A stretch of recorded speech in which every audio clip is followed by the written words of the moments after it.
Vous pourriez avoir le nom d'église, peut-être le nom de Branham Tabernacle ou Méthodiste, ou quelle que soit l'église où vous allez. Ce n'est pas ça, mon ami. Vous voyez, c'est quelque chose de différent. C'est votre caractère. C'est ce que Dieu regarde. Vous êtes peut-être méthodiste, vous pourriez être baptiste, vous pourriez être presbytérien. Ce n'est pas ça, c'est le caractère que Dieu regarde. Pas seulement un caractère terrestre, mais un caractère du Saint-Esprit. Ces signes accompagneront ceux qui croient, a dit Jésus dans le 16e chapitre de Saint Marc. Elle était tellement acquise qu'il lui parlait même. Elle a baissé sa petite tête et elle a couru dans la maison.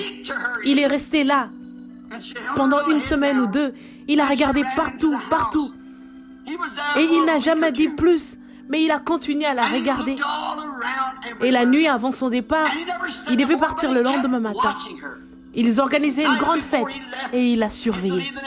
Il ne pouvait pas la trouver. Il savait qu'elle devait faire la vaisselle et ainsi de suite. Donc le sale boulot et tout pouvait être jeté. Et c'est ainsi que la vraie Église de Dieu doit le prendre à un moment donné. Le sale boulot, tous les noms de scandale et tout ce que cela veut dire, être jeté contre cela. Et c'est un grand oiseau moucheté. Tous les autres oiseaux se rassemblent et affûtent vers elle. C'est d'accord. Son nom est inscrit dans le livre de vie de l'agneau. Elle déploiera sa grande aile un jour pour un vol. Elle est prête. Ces taches signifiaient que le sang du Christ était aspergé sur elle. Voyez, vous l'avez lu dans votre livre, la Bible. Et ce garçon a surpris la petite dame ce soir-là en train de sortir. Il a dit, je vous ai observé. Personne ne le sait à part moi. Il a dit, je suis venu ici à la recherche d'une femme. Et tout ce que j'ai jamais vu, vous répondez aux exigences. Comment se sentait-elle? Le fils du grand homme lui demande maintenant si elle serait sa femme.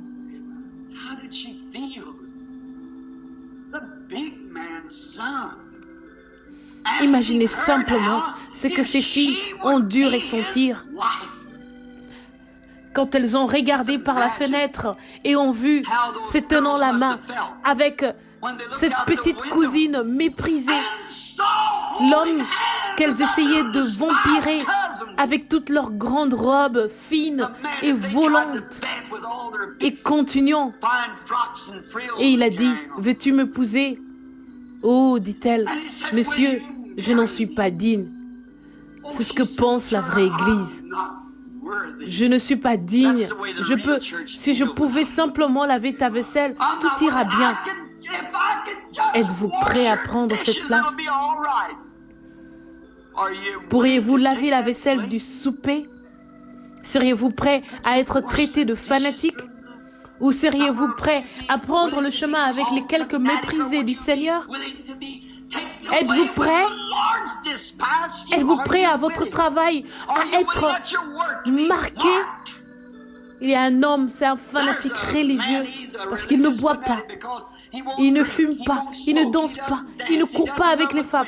Il y a une femme qui garde la tête baissée, elle marche comme à travers la ville, elle ne rejoindra pas nos cercles. Êtes-vous disposé à prendre le chemin, à vous préparer pour la venue du Seigneur? Si vous le faites, vous attendrez qu'il vienne. Vous vous réjouissez de sa venue. Ce ne sera pas une chose terrible. Ce sera le moment le plus gracieux auquel vous puissiez penser la venue du Seigneur. Tous ceux qui aiment son apparition. Bonjour. Nous sommes le 12 décembre 2020. Les aigles se rassemblent. Louez le Seigneur. Ceci est une lettre du frère Joseph Branham, du Branham Tabernacle, de Jeffersonville, Indiana. Voici, frère Joseph. Chère Madame Jésus, félicitations.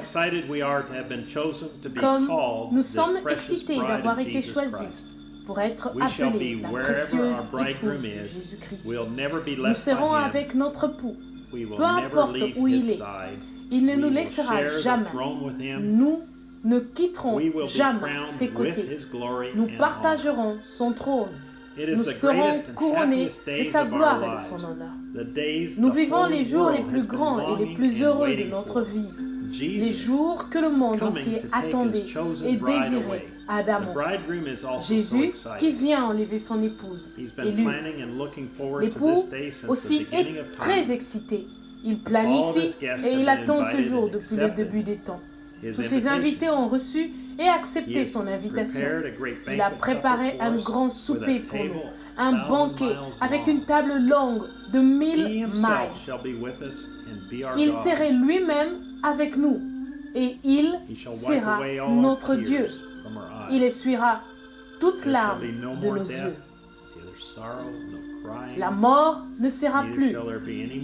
Il n'y aura plus de deuil, ni cri, ni douleur, car les premières choses ont disparu et nous ne nous en souviendrons plus jamais.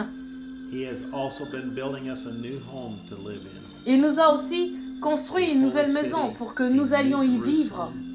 Une ville sainte, une nouvelle Jérusalem qui descend du ciel d'auprès de lui, préparée comme une épouse qui s'est parée pour son époux. Citation, car les premières choses ont disparu, comme c'est merveilleux. Toutes les merveilleuses promesses de Dieu seront accomplies. Ce sera terminé. Le changement aura été accompli. L'agneau et son épouse, définitivement installés dans toute la perfection de Dieu. Fin de la citation. Et quel nom prend une femme quand elle épouse un homme? Elle prend son nom à lui. Ce sera son nom à lui qui nous sera donné. Oh, c'est du miel sur le rocher pour nous. Et nous le léchons alors que nous écoutons chaque jour ces lettres d'amour. Nous continuons à polir chaque pépite que nous entendons. Il nous dit que nous avons reçu une révélation de sa divinité suprême. Ce n'est pas une deuxième personne d'une trinité, mais Dieu lui-même fait chair, habitant parmi nous. Je suis la porte, je suis le chemin, je suis la vérité, je suis la lumière, je suis l'alpha et l'oméga, je suis le premier et le dernier, je suis le Père, je suis le Fils, je suis le Saint-Esprit, je suis la présence vivante pour l'éternité. Puis il nous dit que par un décret divin, il connaissait à l'avance ceux qui feraient partie de son épouse. Il nous a choisis. Ce n'est pas nous qui l'avons choisi. Il nous a appelés. Nous ne sommes pas venus de nous-mêmes. Il est mort pour nous. Il nous a lavés par son propre sang. Il a payé le prix pour nous. Nous lui appartenons et n'appartenons qu'à lui seul. Il est notre roi et nous sommes son royaume, son bien éternel. Nous lui appartenons complètement et il en accepte la responsabilité. Son épouse a très hâte d'écouter notre lettre d'amour dimanche à 14h, heure de Jeffersonville. Alors qu'il nous apportera le message sur l'âge de l'église de Philadelphie.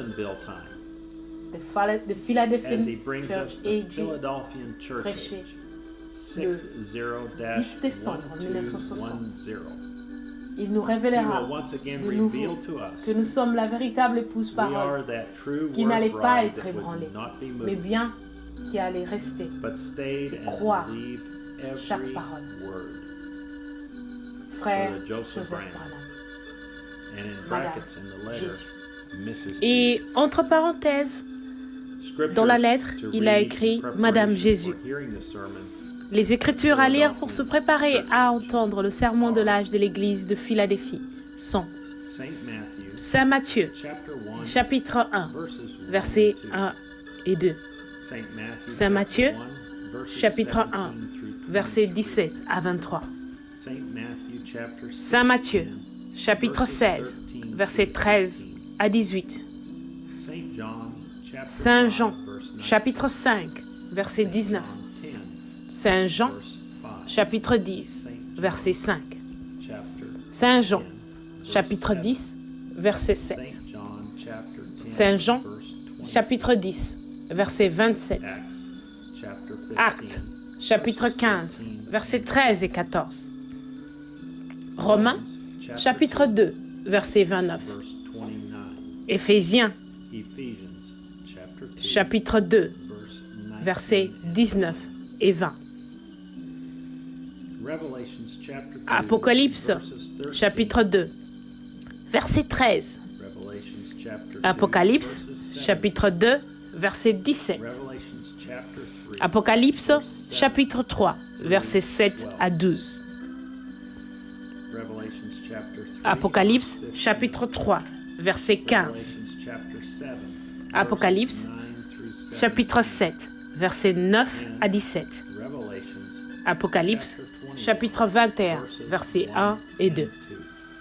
Ceci conclut la lettre de frère Joseph Branham du Branham Tabernacle de Jeffersonville, Indiana. Il y a aussi des liens sur l'écran ici pour streamer branhamtabernacle.org et aussi le Sierra Vista Fellowship qui aussi en pleine coopération avec le Branham Tabernacle pour d'autres langues. Selon la langue que vous avez besoin d'entendre, cela dépendra du site web que vous choisirez demain. Mais écoutez la bande à 14h, heure de Jeffersonville. Et où que vous soyez, réunissons-nous et faisons partie de l'union invisible de l'épouse de Jésus-Christ. Jusqu'à la prochaine fois, Dieu vous bénisse. Shalom.